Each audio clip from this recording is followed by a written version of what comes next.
随着现代军事技术的发展，太空正在成为新的大国博弈战场，而一向被认为科幻意味十足的太空战争也已经具有了现实色彩。就目前而言，最受世界瞩目的莫过于中美之间的对抗了。对于这样的一场对抗，有人将其称之为大国崛起的历史必然。一直想当世界霸主的美国，在面对强势崛起的中国时，第一反应自然是遏制、遏制再遏制。而很多事实正在狠狠地提醒美国，打压遏制中国根本不管用。其中，在太空领域，中国的发展就是一个很有力的论据。据中国青年报客户端最新报道称，日前，中国载人航天工程办公室首次公布了中国空间站核心舱的相关参数，包括远地点高度、近地点高度以及倾角等相关参数数据。尽管这只是简单的参数公布，但是其在中国探索天空的旅程却具有十分重要的意义。这意味着中国向探索太空又迈出了重要一步。更加令人期待的是，在国际空间站严重老化、即将退役的情况下，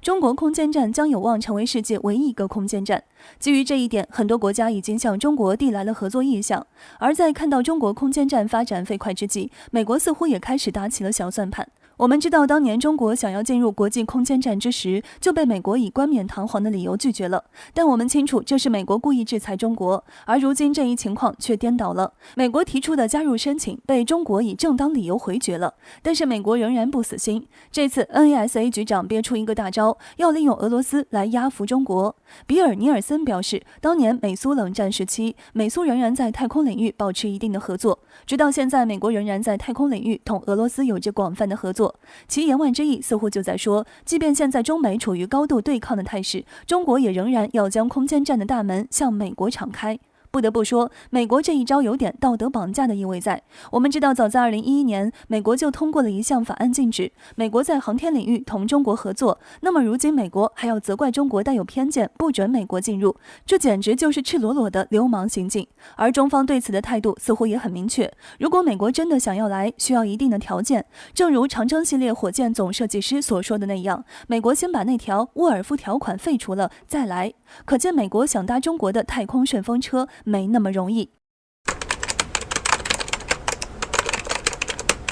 众所周知，核试验现在在全球都是被禁止的，虽然禁止的只是真实的实验，对于一些模拟的实验却是不禁止的，所以依然有不少有核国家都会进行这种模拟实验，毕竟研究无终点。但是最近美国的动作却让人们的神经再次紧绷了起来。据光明网消息，日前，美国国家核安全局向外界证实，之前计划在6月份就进行了次临界实验，夜影 B 已经正式完成了测试，而后续的夜影 C 预计会在今年年底就进行，并且在未来几年内，美国每年都会进行至少2到3次的次临界试验。这样说出来，可能有些人还是有些模糊，且听笔者细细道来。次临界实验也就是核试验的模拟实验，主要就是通过高能炸药制造接近核武器起爆的条件。为何说次临界呢？主要就是这个实验中使用的特殊核材料不会达到临界点，所以也就不会触及全面禁核试验条约的规定，看上去就完全无伤大雅了。那既然这样，为什么美国这次的实验会引起极大的关注？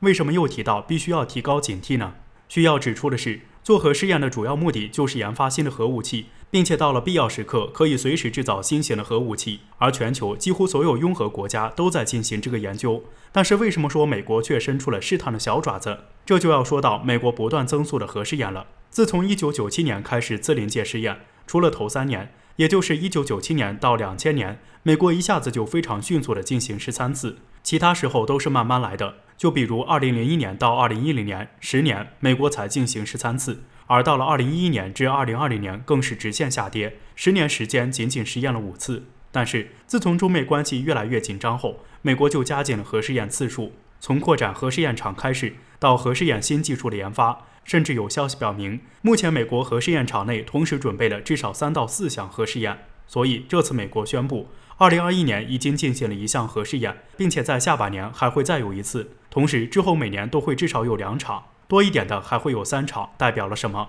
同样的10年时间，美国会进行20到30次的核试验，这是什么概念？美国有用核武器解决如今中美问题的想法，就算不是直接打击，那也必然是用核武器威慑中国。所以这个时候不由得再次反思胡锡进几次提出的扩核建议。不得不说，老胡非常有远见，说的话也不得不听。不说美国现在就有数千枚的核弹头，就如今还在不断试验新的核武，就已经足够让中国警惕起来了。因为谁也不知道美国在未来会如何选择。当然，中国或许会担心如同苏联一样被迫进行核武器竞争，耗费国力。不过就像老胡说的，咱们不需要很多，可以到千枚就停止。毕竟中国必须要拥有足以反抗的实力。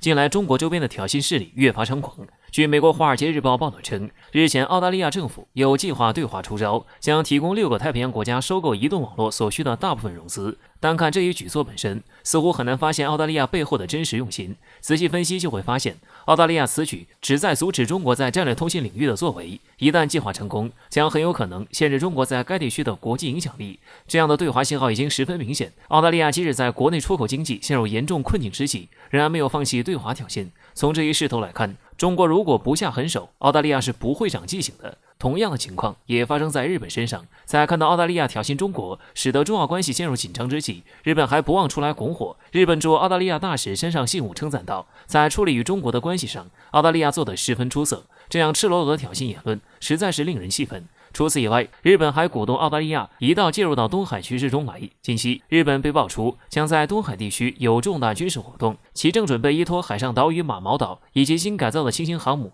来构建一道海上钢铁长城。而这一道的防线目的也很简单，就是要封锁中国海军行动的步伐。而日本光是自己挑衅还不够，还要拉上澳大利亚。他们似乎也深知此举一定会最大程度地激怒中国的怒火，因此拉上澳大利亚似乎也是在增加自己挑衅的底气。不过即便是日澳连在一起，中国难道就会怕了吗？我们知道中国现在的军事实力已经今非昔比，对付日澳已经是绰绰有余。一个连本国国防都要依仗别国保护的澳大利亚，一个是几枚东风导弹就能够打亡国的弹丸小国，两个凑在一起又能激起多大的风波呢？而日澳接连挑衅的举动，或许在警示中国必须出狠手制止这一挑衅局面，否则未来这一局面将一发不可收拾。而俄罗斯专家似乎也支持中国出招，其表示在挑衅中国这件事上，盟友们试图表现出他们有美国撑腰的样子，而美国则表现出他们会支持盟友的样子。但是实际上，俄罗斯专家亚拉斯拉夫·扎哈里耶夫表示，一旦盟友为取悦美国而与中国发生严重争执，美国也无法保证会给予盟友任何帮助。这很好理解，一方面美国一向是以自己利益为重，而另一方面也碍于中国强大的国力，中国若出手，美国根本不敢帮。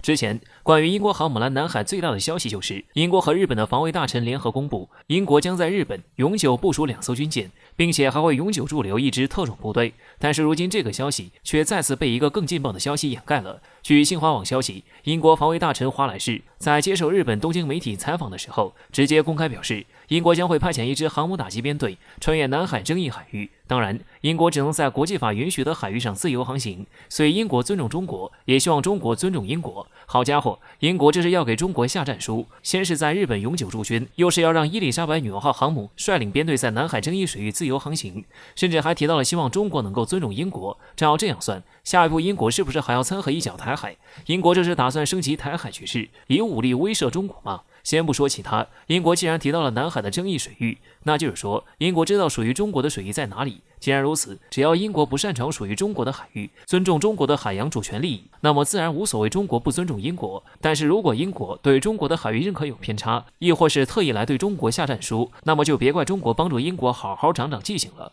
有意思的是，英国这狠话放的看着是架子挺大，结果却不尽如人意。因为英国军方官员直接拆了台，公开承认英国最顶级的4-5型驱逐舰总共6艘，如今却直接趴窝了5艘，只剩1艘卫士号能够继续作战。而且英国下议院国防特别委员会主席也对此表示，一旦卫士号也出了问题，那么伊丽莎白女王号就只能成为海上的靶子了，除非北约盟友提供保护。值得一提的是，因为如今英国这6艘驱逐舰早在去年全部趴窝了一次，而趴窝的原因和这次一样，动力系统都出了故障，之前还说全部修好要5年，如今却不到1年就出来干活。从这一点来说，本来就是勉勉强强才能行驶的军舰，出现任何事故都太正常。而且这回又趴窝了5艘，剩下的卫士号看来也快趴窝了。当然，话又说回来，既然英国在军舰完全不给力的情况下，依然想要对中国出手，意图干涉台海局势，用航母来武力威慑中国，那就别怪中国重提当年紫英10号的下场了。有官人说，英国如此兴师动众的跑来，即使在路上出现事故都没有放弃，怕不就是想让中国帮忙毁船吧？